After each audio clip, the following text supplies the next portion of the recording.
over such a long period of time. So not just what's written on the page, but what are things that you're thinking of year after year after year to still satisfy you?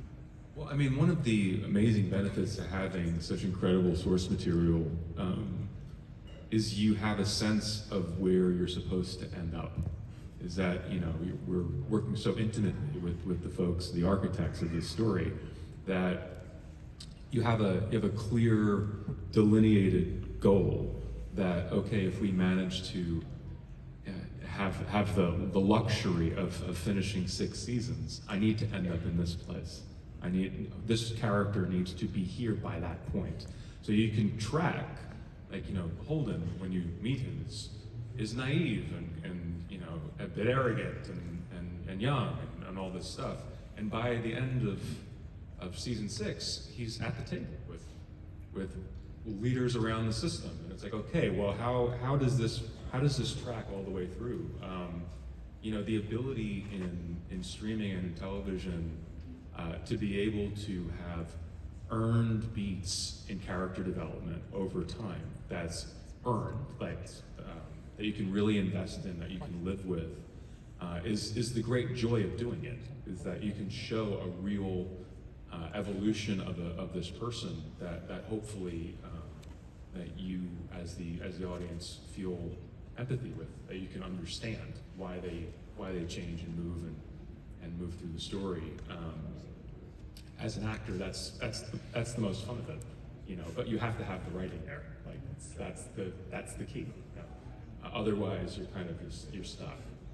But we did. You know, we had incredible writing. We were privileged that way.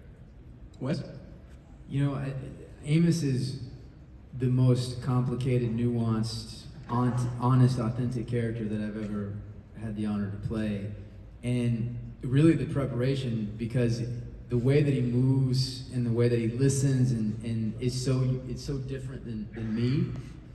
And what was interesting about this character, and I talk to Stephen about this all the time, it was the first thing that I've been a part of where every season I would get butterflies in my stomach.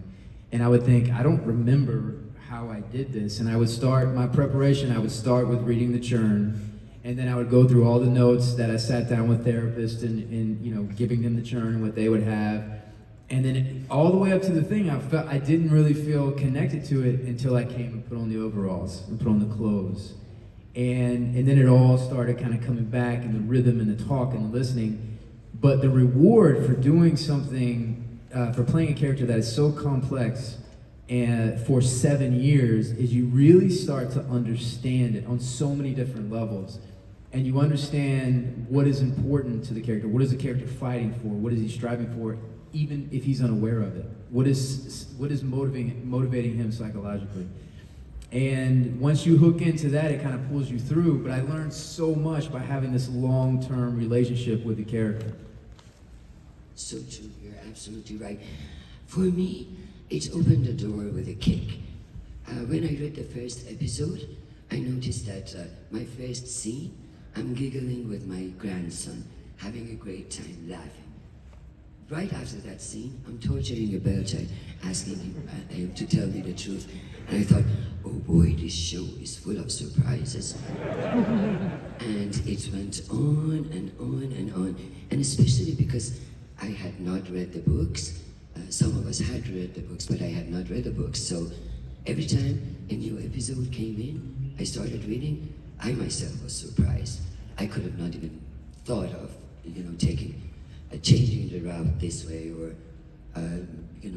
totally feel myself like in a totally different story, but still very well connected to the real story, to the one that I started with. It was an amazing show, year after year. Apart from our friendship, part that we created a family, and we truly, still after so many years, we truly care about one another. If I'm not exaggerating, we love one another as actors, as people, and we were so lucky to have, you know, so many good people on the same show. And